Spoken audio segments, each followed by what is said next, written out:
Welcome, Spirit Bus 33 fam, episode number 47. Hop onto this bus, buckle up, take a ride with me, fam.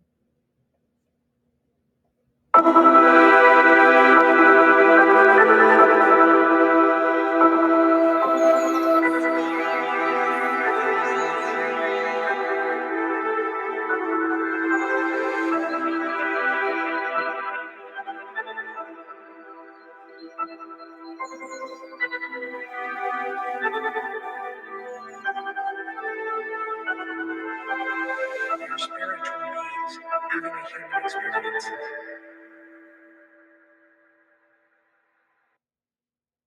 Thank you for being here. Thank you for having this earth experience, same time as me. You can be spending your precious energy anywhere, and here you are. I appreciate you. Here we are in the now, truly the only place that exists. So, a little challenge to start off with that I am presenting to you, to us, myself included. 7 days in a row meditation. Regardless of when you listen to this episode, meditating for 7 days in a row and then listening to the next episode. Now, no specific type of meditation. Of course, trusting your intuition. To share the type that I'll be doing is drawn from many different guided meditations that I have leaned into. Vipassana meditation that I am grateful I had a chance to experience. Downloads that I've received that assist with connecting to my spirit guides, to strengthening my Dharma. To share, in case you want to take bits and pieces of what I'll be doing, is starting with sitting in a comfortable position, checking in, making sure your body temperature feels good, making sure you have a glass of water if needed, if you need socks on, a journal next to you, no music, hopefully no distractions, but if they come, so accepting and returning to that place of stillness. Starting with a body scan, starting from below the feet, pulling up energy, beautiful energy from Mother Earth, feeling her healing energy in each part of your body as it goes up all the way through and leaving through your crown chakra up into the sacred space of the divine, which then creates this energy ball of protection, abundance, strength, joy, peace, all that you need, which then travels back down through your body, down to your toes, and while it is radiating through your body, it is felt in not just your body, but in your astral field, in your auric field. And then at that moment, complete stillness. It's allowing yourself to sink into a deep, deep awareness. Of course, we're going to have a thought that kind of floats in. I forgot to call so-and-so. Or I'm going to forget this certain important thing. Write it down. Thank you, Source, for the reminder. And then return to that still place. Another thought rolls in. I like cats. Okay, interesting. Allow the thought to float away. Another thought enters, my Dharma's clouded. I need to journal about it. You turn, write that down. Thank you. Thank you for that message. Thank you for showing me what I need to do on my next step. And then after you've done that, and then check out what's written in your journal. Of course, completing, urgent things that need to be taken care of, but then expand on any downloads, any gifts that are given. If there's things that are written down that they just don't feel that they're juicy, it's like, don't take that into shame. Don't take it into that you're doing a practice wrong. Remember, one, this takes practice. You're learning how to receive guidance from the divine, from your spirit guides, from God, from whatever language suits your belief system. Two, not all meditations are going to be the same. Three, just gratitude. Just allow gratitude for whatever the experience is, however it unfolds. So brought up Dharma, for those that are not familiar, drawn from Hinduism, a set of values, duties, behaviors that guide a person's life, perhaps cosmic order. When it comes to Dharma, well, my observation is that when it's not in alignment, when the vibration is not in alignment, it's chaotic. For some, it can be quite dangerous. For example, a person that's experienced an extensive trauma, which is hard to find someone nowadays that hasn't, can be looked at through the lens of complex PTSD, with one of the symptoms being reckless and destructive behaviors. When out of the flow of Dharma, I see this symptom spike. For some, it might be addiction, trouble with the law, other ways of putting themselves at risk. But we also need to look at this symptom closer. Some individuals that have been working on themselves have worked on what their Dharma is. Their symptoms might be missed because it doesn't look reckless enough. So it may be occasionally binge eating or overspending. And then we can keep going. We can even move out of the diagnosis if it's needed to see it. Maybe sedentary behavior, speaking negative about others, speaking negative about yourself, gossip, isolating. We keep going, looking deeper, looking deeper. What I'm trying to portray here, if you're picking up what I'm throwing down, is that as we continue on this healing journey, our reckless behaviors will change. They will become less reckless, quote unquote, more acceptable, quote unquote.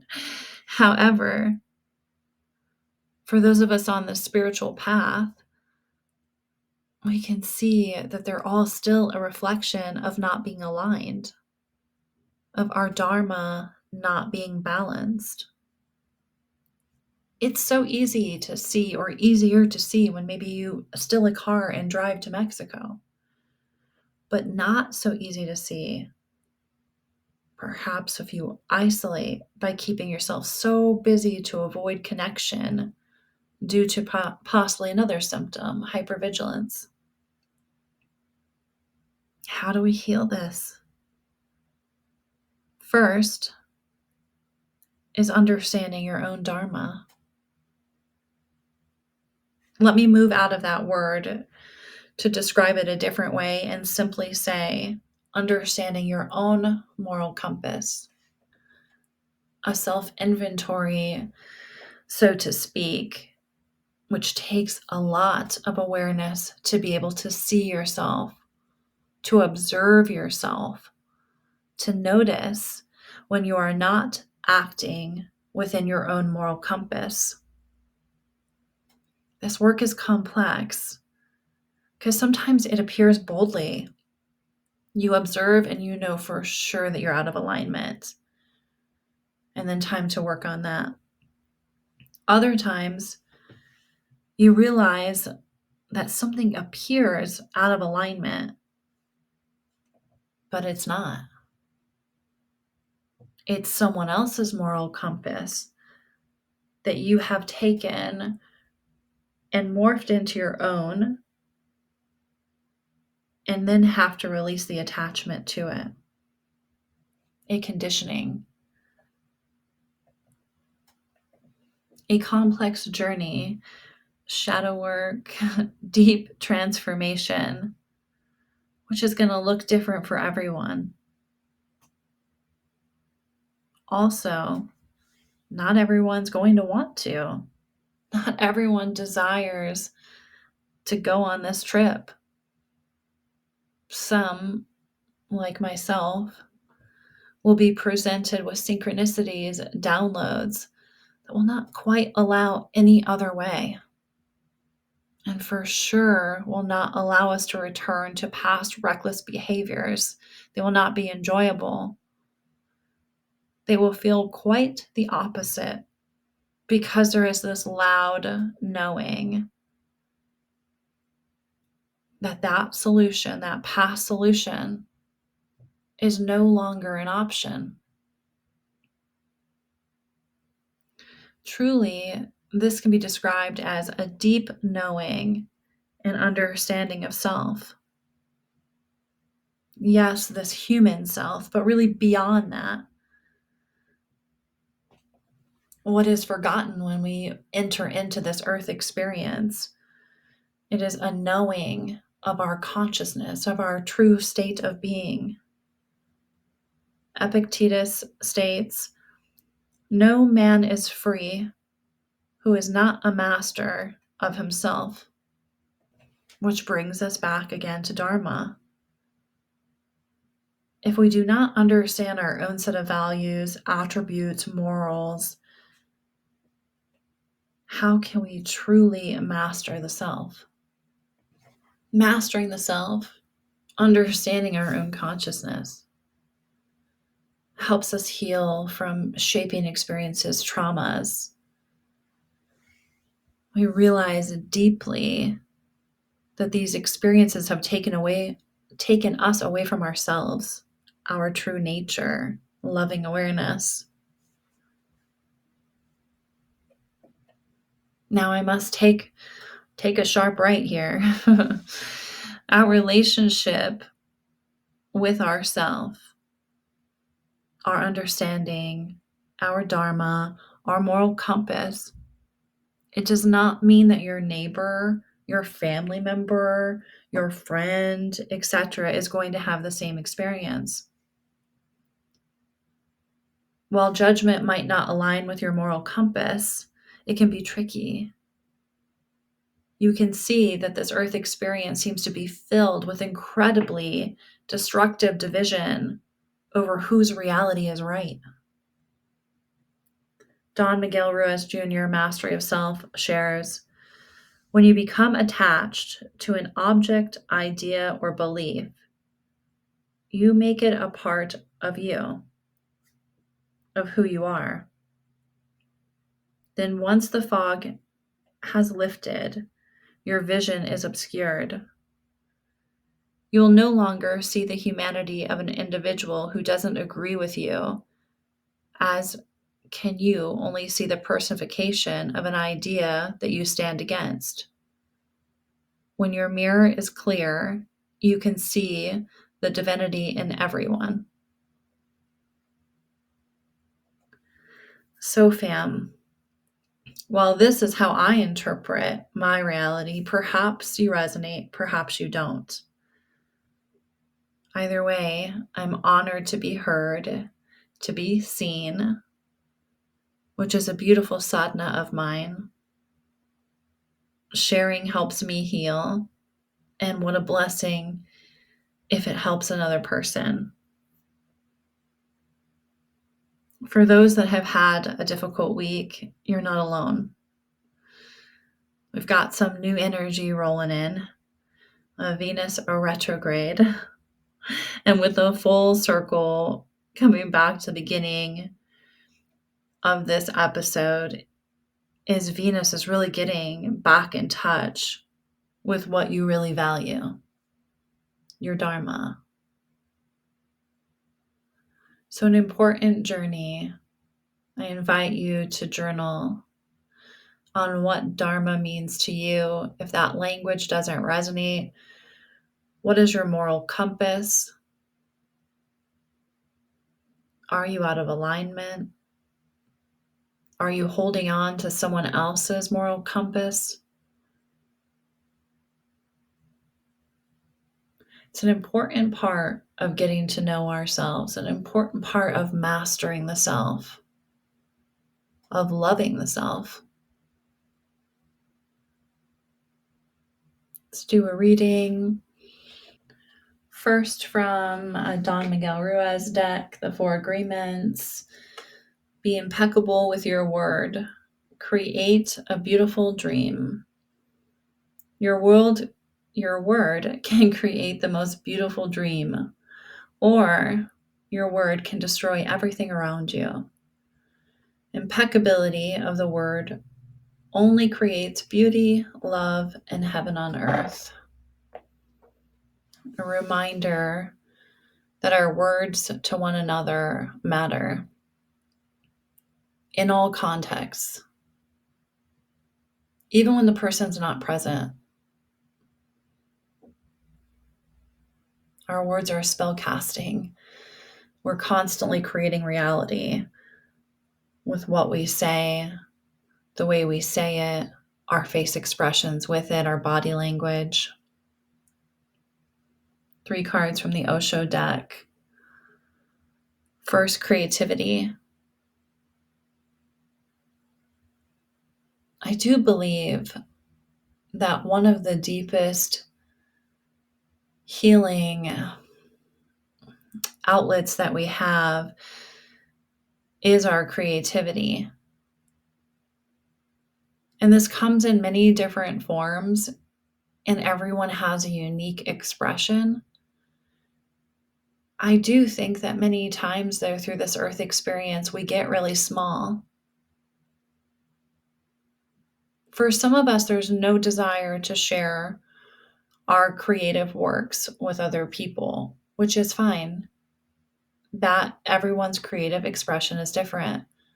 But for those of us that have the desire to share it publicly,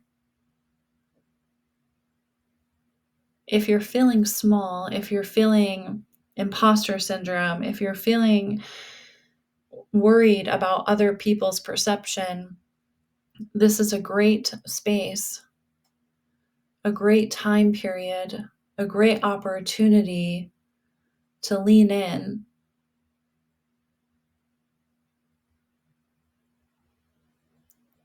In reality, does it really matter? Would you rather trade in your authenticity and your unique expression for the opinion of someone? Because if we really get real on it, when we're worried about someone's opinion and we actually do a deep dive and ask whose opinion, it's typically just one person or a couple people that it's really tied to. And in the big picture, they typically don't matter.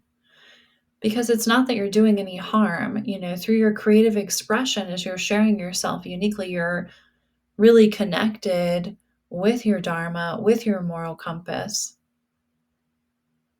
And if someone doesn't get that, they're not speaking your language. They're not even on the same radio station. Second card, abundance, is through that creative space. Abundance in all ways comes in every way imaginable. And it does not mean instantly that we start sharing our creative energy and then here flows, all of this monetary abundance. There's lots to work out. There's lots of things to adjust. There's lots to practice. If you're solely using your creative ideas only solely for monetary value, there may need to be a deeper look. Monetary value, it will come. Abundance in all ways will come. But there's a lot more happening than just money. Energy is flowing in all sorts of different ways. And perhaps aligning with your Dharma, your moral compass, will help the monetary abundance. The last card, understanding. You're not in a cage. You have the freedom to express yourself in any way that you desire. Sometimes when we express ourselves, we do get adversity. Occasionally, I get a couple thumbs down on these. Somebody took the time to listen, or perhaps didn't barely listen, or perhaps didn't understand or disagreed. I'm working on not making assumptions, as we all are. But it doesn't mean that we stay in the cage. It doesn't mean that we make ourselves small. It doesn't mean that we dull our shine, so to speak. To be as creative as possible in this earth experience. Be our favorite versions of ourselves and allow the right people to connect. The people that hear us, that see us. Doesn't mean that we're always going to agree. Doesn't mean that every single thing is going to align. But you'll feel the vibration. You're going to connect to who you're meant to connect with. And with that, again, more gratitude. If you're still here listening, almost 23 minutes in, thank you. Thank you for hearing me. Thank you for being on the same frequency, same radio station as me, same timelines. Thank you for having this earth experience the same time as me. And I wish you well. And I wish you bold, authentic, creative energy, full of abundance in all ways with no limitations.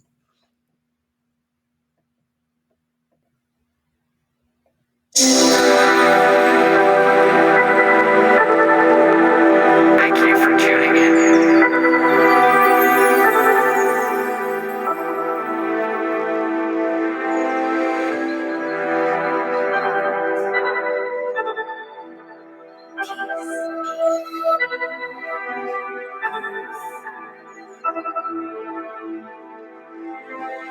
Your spiritual beings having a human experience.